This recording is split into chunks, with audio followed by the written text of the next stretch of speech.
কুলতলি মইপিট এলাকায় এপিডিআর মানবাধিকার সংগঠনের সাইকেল র্যালি ও পদযাত্রা। সুন্দরবনের মৎস্যজীবী মৌলদের অধিকার নিয়ে তারা বিশেষ একটি র্যালি করলো ও সরকারকে বিশেষ বার্তা দিল। শুনুন কি বলছে তাদেরই মুখে। আজ আমাদের কুলতলি মইপিট অঞ্চল থেকে আমাদের এপিডিআরের পক্ষ থেকে আমরা সাইকেল র্যালি শুরু করি কাঁচামারি বাজার পর্যন্ত। তো আমাদের সুন্দরবনের মানুষের বিভিন্ন রকম দাবি দাবা নিয়ে আজকে আমাদের এই সাইকেল র্যালি।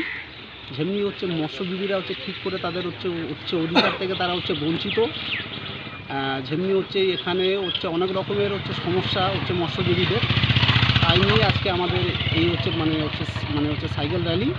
যেমনি মৎস্যজীবীরা ঠিক করে যখন বাঘেরা আক্রান্ত হচ্ছে বা আহত বা নিহত হচ্ছে, সরকার থেকে কোনো রকম তারা ক্ষতিপূরণ পাচ্ছে না। তাই আমরা এই দাবি জানাই অবিলম্বে যাদের বাড়ির লোক বাঘের আক্রান্ত মৃত্যু হয়েছে, সরকারি চাকরির ব্যবস্থা করতে হবে, আহতদের ক্ষতিপূরণের ব্যবস্থা করতে হবে। এই দাবি আমরা জানাই।